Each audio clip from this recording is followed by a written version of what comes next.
Good evening or afternoon or morning, everybody. My name is Daniel and I am back with tutorials.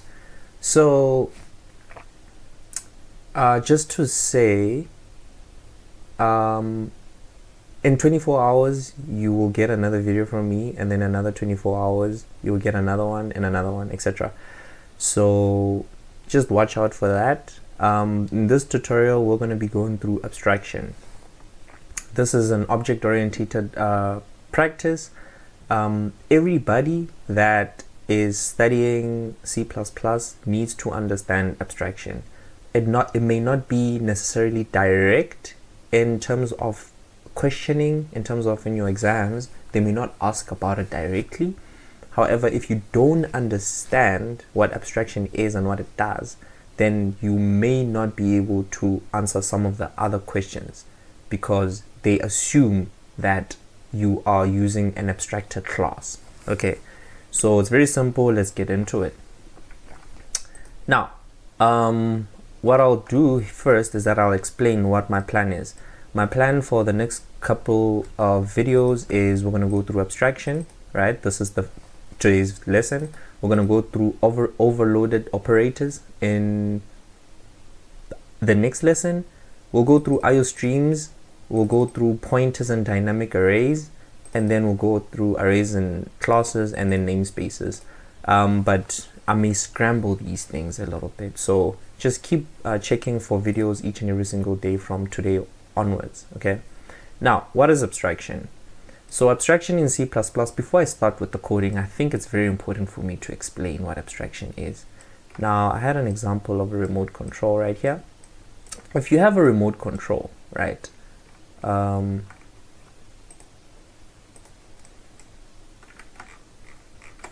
right, something went terribly wrong there. If you have a remote control, okay, like this is a remote control. What you do when you click on the buttons is that you don't know what the buttons do, right? I mean, what am I saying? You do know what the buttons do, but you can't see the actual code that goes on. You don't know what how they've implemented these buttons to work, what they actually do underneath the code, right? Why is that? Because they've separated, the developers of the remote have separated the actual interface versus the implementation. Each and every single one of these buttons have some form of a task that they do. This has some code in it that you cannot see.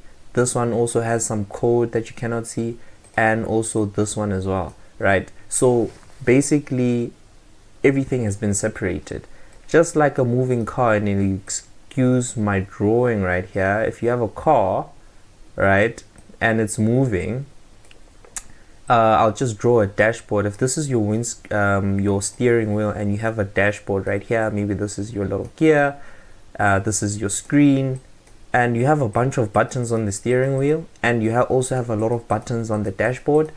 When you click on this button, it does something on the screen, but you know, the developers don't exactly show you what these buttons do, right? That's abstraction. They've separated all the logic, putting it in the computer box, and the only thing that they give to you is just the buttons that you can press, right? And that's convenient for you. Now let's go to an actual example. If you have a normal class like this, right, let's just go, this is a vehicle class. We have a vehicle right here, so just pay attention. This is very simple. We have a class, right? This is the beginning and the end of the class. You have a class called vehicle, and the class's constructor obviously is called vehicle.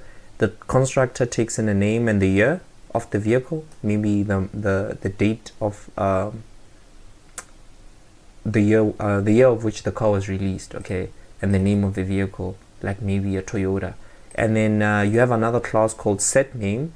This is a setter that sets the name of the vehicle, like Toyota or Hilux, or I don't know, a Cherry or Suzuki, etc. This is the get name. It gets the actual name of the vehicle, and then that's basically it. And then here we have our private member variables, right? The get name and the name and the year.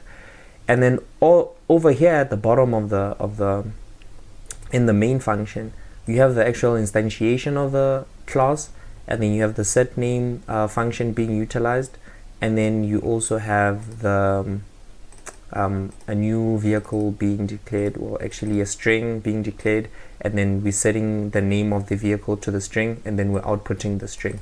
So this code, if you run it, it'll output Ford Focus. Sorry, it will actually output Ford Fiesta because we changed the name of the vehicle, right? So this is a very simple class. You don't have to copy this, but basically what's happening here is that this class is in the same file as the main function, right? This is what we've been doing this entire time. You actually create the class and you add it inside the main function. But however, the limitations of this, or the pitfalls, is that if you were to have a really long vehicle class, it would really be catastrophic in your main function, especially if you want to have multiple classes. So what you want to do is you want to separate everything. You want to put your main file sitting by itself that hosts its main function. You want to have the vehicle sitting by itself, and also not just that, the vehicle class itself, you want to separate it. You want to have the vehicle header file, and you want to have a vehicle CPP file. I'll get into that, and that's what abstraction is all about. Okay, so first things first, create a new project. I'll create a new project here. I'm using code blocks. I'll create a new project. It'll be a console application, it'll be a CPP file, and I'll call it abstraction. Right, I'll say next, and then I'll say finish. So we have an application. I'll just open the main file here. So this is what you'll be met with. Okay, I hope you can see. Let me just verify, and I think everything is fine. All right, so we have this, right? So nothing out of the ordinary.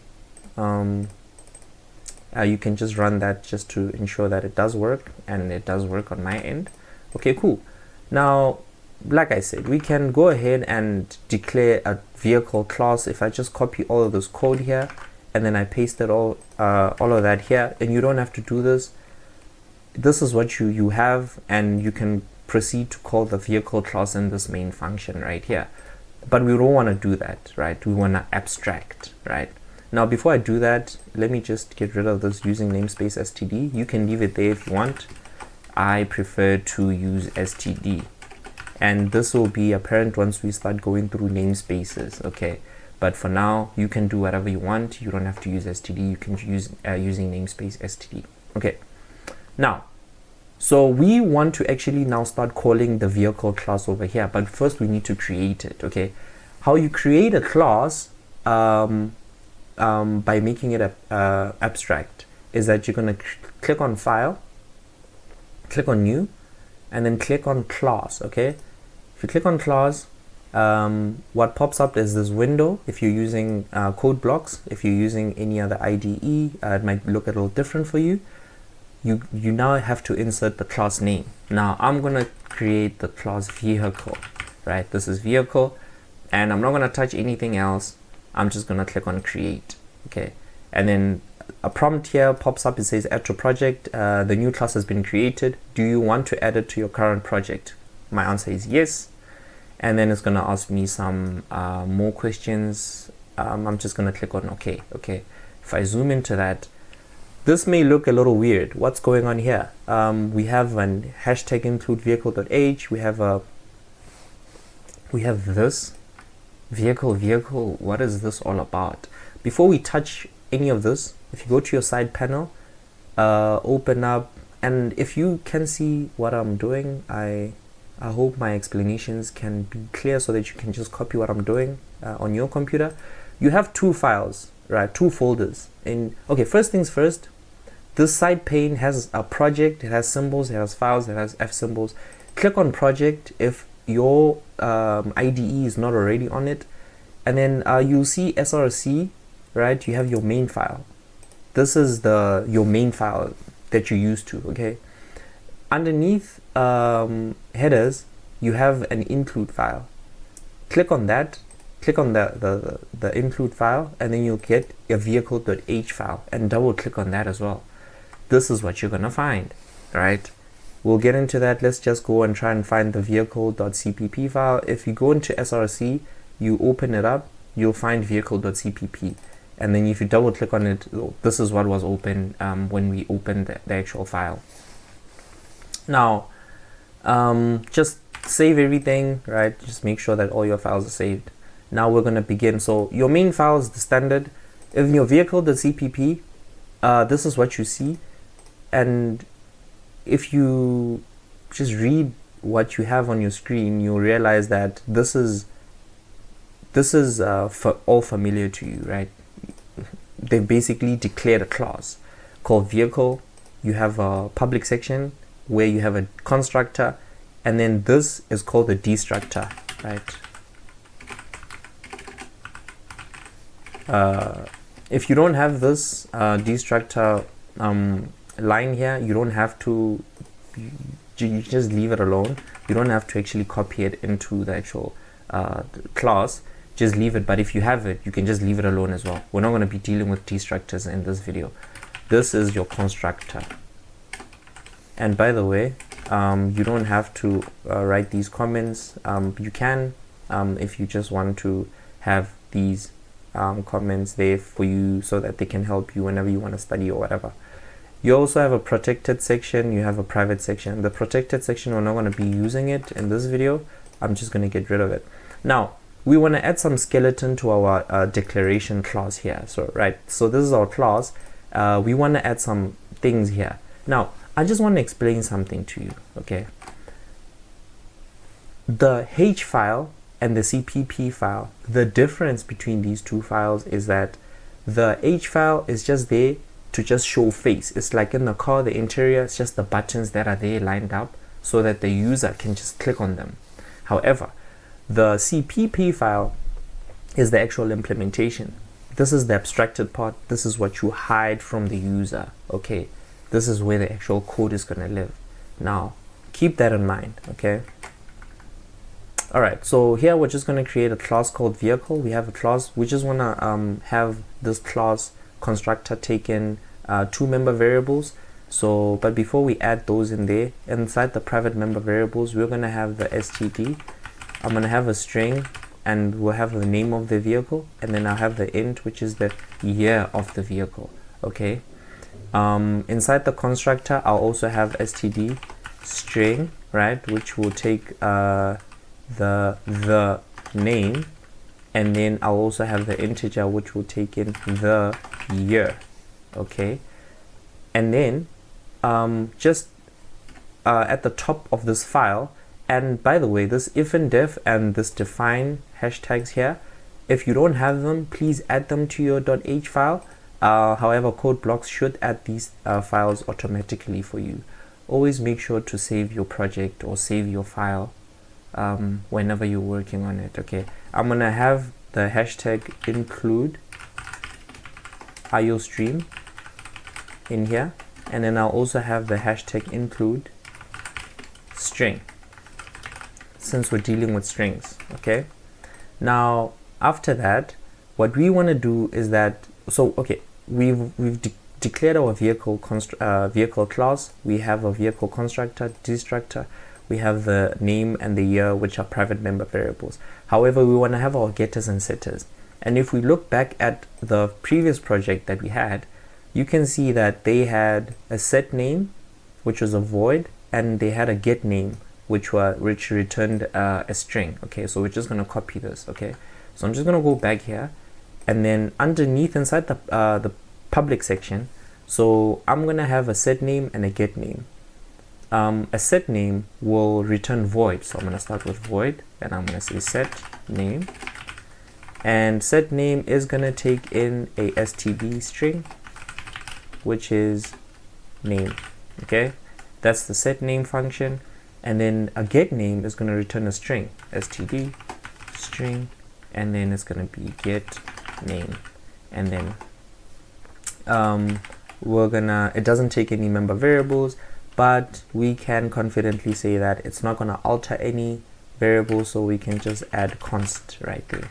Okay, you don't have to add this. If you don't understand it, you can just leave it out. We'll cover this const operator in another video.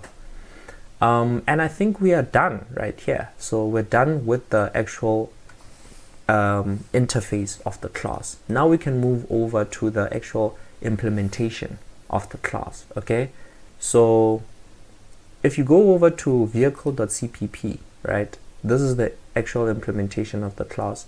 What it starts with, it says include vehicle.h. Basically, it just takes all that things that we've declared in the vehicle.h and it just adds them here, right? So we don't actually have to have them here by ourselves. This line already does that. That's great. You can just leave that as is.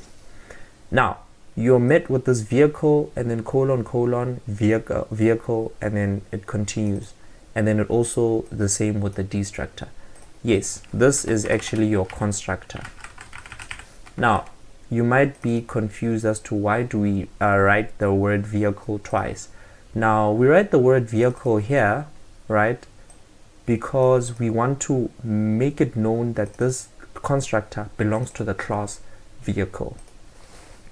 If it's a little confusing, don't worry about it. It'll make sense before the end of the tutorial ends. Now your constructor obviously needs to be the same as the constructor in your .h file.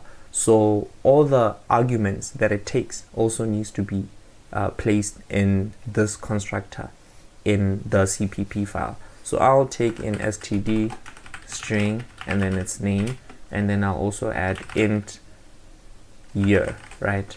Now this, actually I think I made a mistake. It's the name and the year.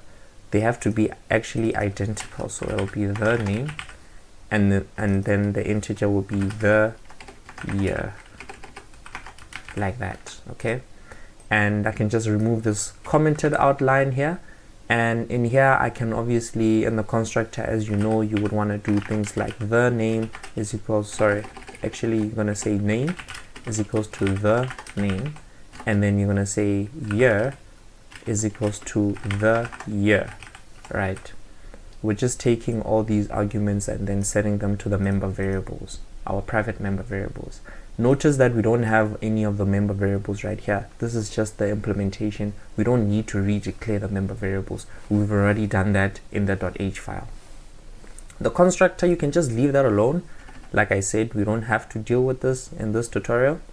Now we've declared the constructor. Let me go back to the .h file. We've declared the constructor, right? Now what we need to do is the implement the set name and also implement the get name. Now let's start with the set name. The set name, we're just gonna say the set name returns what? It returns a void. It doesn't return anything, right?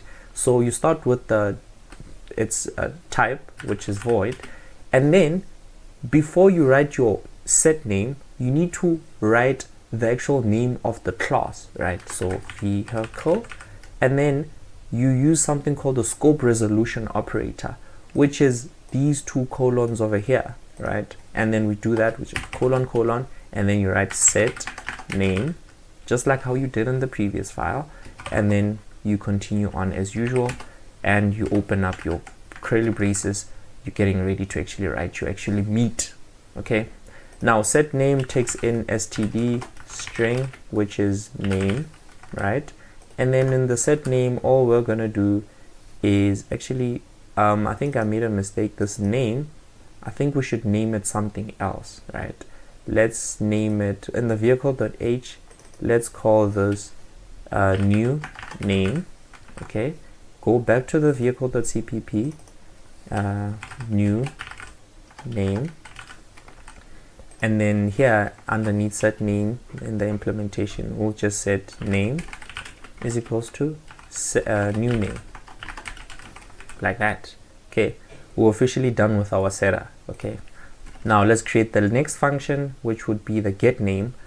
The get name will also take in we also need to start with the return type, which is an std string, right? And then we're going to call vehicle, which is the name of the class, and then we'll have the scope resolution operator, and then we'll have the get name, and then we're gonna write our implementation. Since we have a const here at the end, we need to do the same over here. We'll just have const. Okay, and then get name doesn't take any arguments or parameters. Now get name, what does that do? It returns return name. It returns the name, and basically that's our class. We've successfully written the implementation of our vehicle class, and in the .h file we've successfully written the actual definition of our vehicle class. Now the only thing that's left for us to do is to actually test this. So in our main.cpp file we can actually start doing that. So we have a hello world there. Let's just continue, let's just run everything to see if everything works and we didn't make a mistake. If I click on run, everything works. I'll close that. I'll get rid of this hello world, and then I will now instantiate my object. So to instantiate our object, before anything we need to actually include this vehicle.h file in this program. So I'll say hashtag include and colons right there, and then I'll say vehicle.h right there. So don't forget to include your vehicle.h in your main.file so that your main knows where to look for those things that you're about to declare or instantiate.